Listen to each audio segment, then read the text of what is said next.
a moment like that, you become very religious. So I said, God, help me here or I will be in heaven shortly. And boom, if an idea didn't come to me, I said, I want this whole school to look at these 8 guys. And the whole school goes, whoom. I said, when I said the word virgin, they stood up because they're the virgins of the school. And these guys are like, and I said, men, thank you for standing up and saying, we're going to be leaders of integrity. We're going to lead. We're going to be great husbands someday. We're going to be great fathers. Way to go, you virgins of the school. You just stood up and said, we're virgins. Way to go. Well, I'm sweating like a hot dog. And those guys back up and sit down. And I finished my talk. When I got completely done, the superintendent of the school district came up and he goes, good night, lady. I thought we were having us a riot here with those 8 guys. He said, oh, my word. I said, well, you were a lot of help. Good night. I look at you. And he goes, well, I just know not to cross them. So afterwards, the cops were coming up, the police force and everything. Hey, way to go, da-da. And one of those big old guys walked in. Big old guy. He goes, yo, mama, we ain't no virgins. I said, I know. He said, we a gang. The leader of our gang leaned over and said, don't like her. He's a yappy chick. Let's shut her up. So they said, well, what we're going to do? He said, let's get up and let's intimidate her like we intimidate the whole administration. Get her to run off the stage like a scared rabbit. Just start inching our way toward her and do our chant. So he said, we were doing our chant. We were getting to you. And I said to the gang leader, when we get there, what we're going to do to her? He said, well, I'll let you know when we get there. He said, then you got the whole school looking at us like we're virgins. He said, when we sat down, the leader of the gang leaned over and he goes, I hate her. This guy goes, you might hate her, but she got you to back up, sit down, shut up. He walked over and he goes, yo, mama, you ain't no scared of us? I said, I love you more than I'm afraid of you.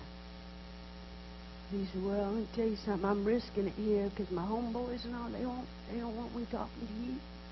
But I got me a question for you. I said, what's that?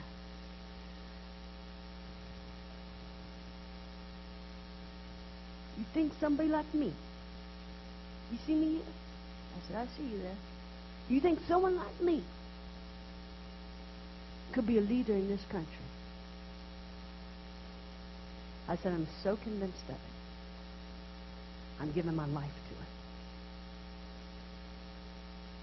He said, I'm messed up, man. But when you were talking about being a leader, I just thought, me? Could I be a leader? I said, sir, you can be just about anything you want to be if you put your mind to it. And I said, there may be a day that you are leading this entire country, and I'll be in a nursing home. Just remember me when you get there, will you?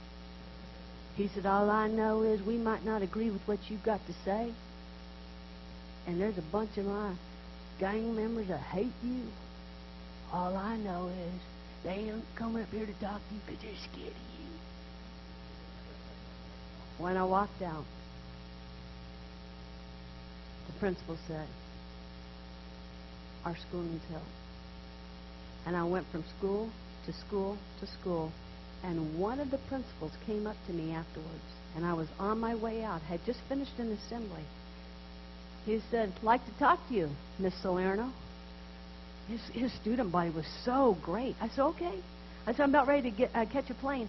He said, my students really loved you today. They gave you a standing ovation. Did you see that? And I said, yeah, I saw that. He said, but I have something I want to tell you. 3 days from right now, they're not going to remember your name.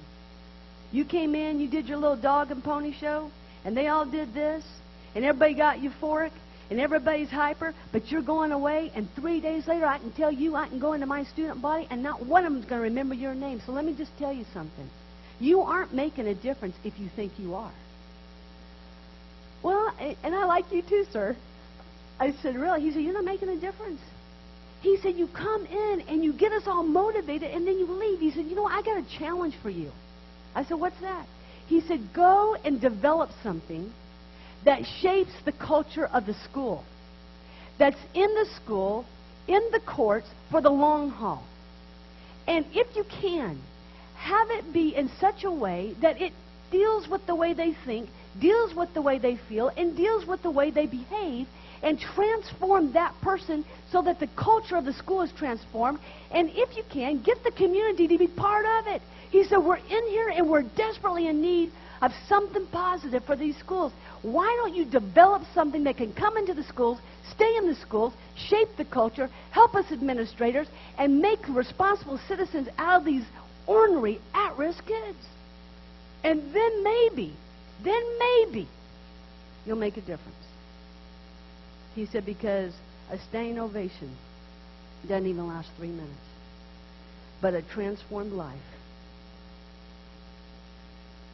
lasts for a lifetime. Which one are you going to go for, man? Oh, I got on that airplane. I said, I didn't like him. I didn't like that guy. Man, your dog and pony show. Dog and pony show. But you know what? He was exactly right. So I came back to Atlanta, Georgia, and I pulled together a task force of a psychologist, an educator, an ethicist, parents, and students. And I got them together. And I told them what I just told you. I said, I went into an assembly, and the lady said, hey, lady, take this. And she shoved that middle finger at me. I said, you know what? You know what I think she was saying? I'm self-destructing, lady. I'm out of control. You got any help for me?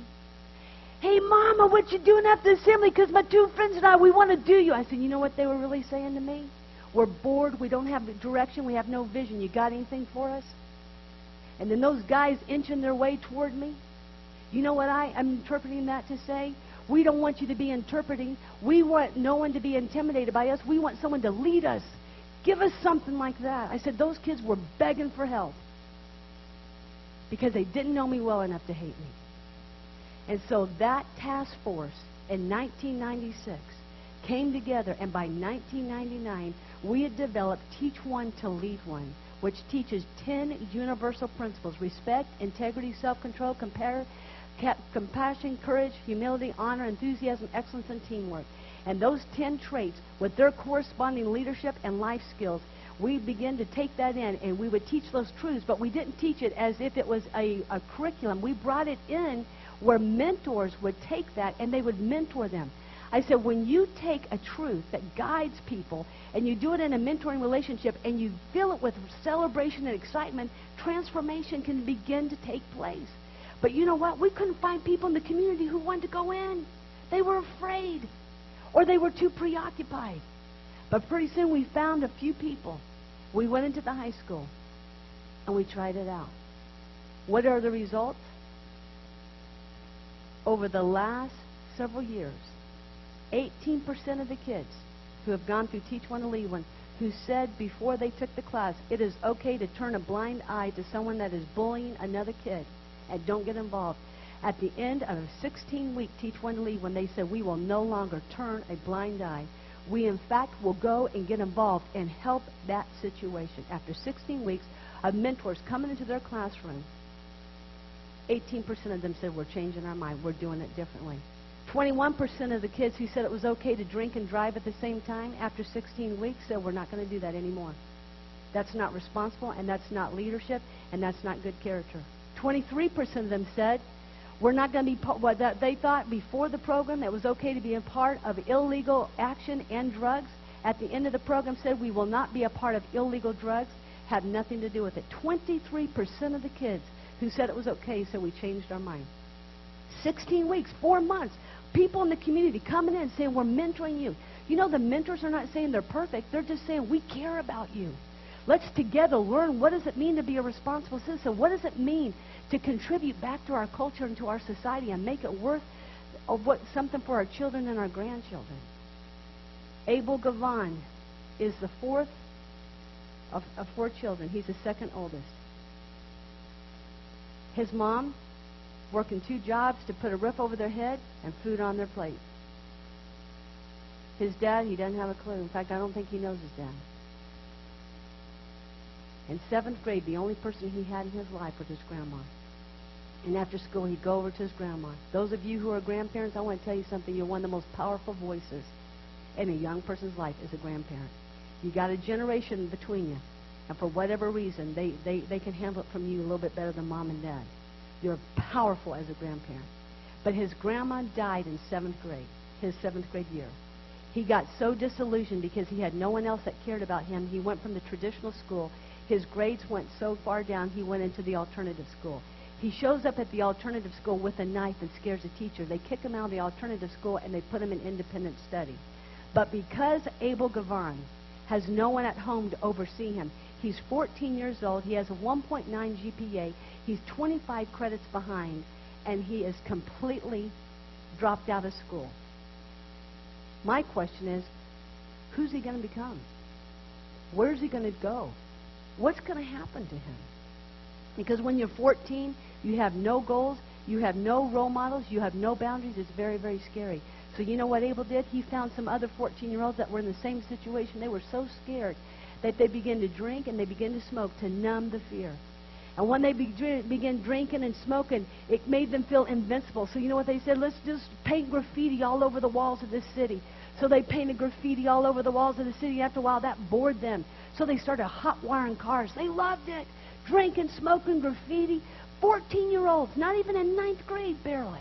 And they're doing graffiti all over the walls, hot wiring cars, and that got boring. So you know what they did? They decided, we don't want to just do the graffiti and hot wiring cars. Let's break into people's houses and walk around while they sleep. Let's stand over their bed and look at them while they sleep.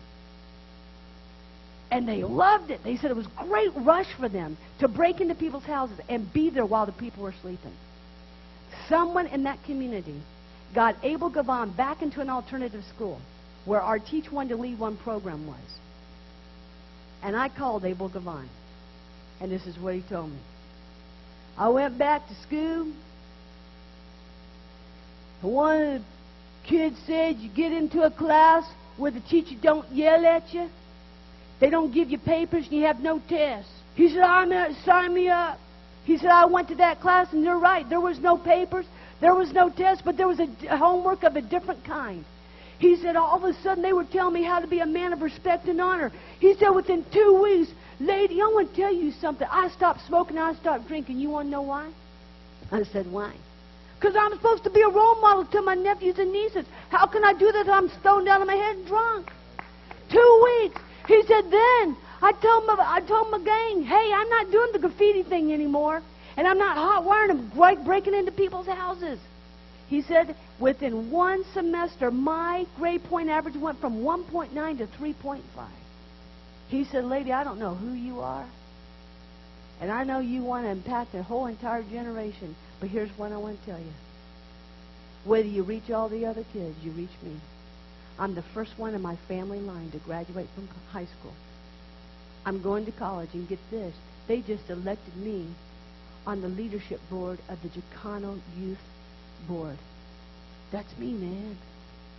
And I said, hey, Abel, that's awesome.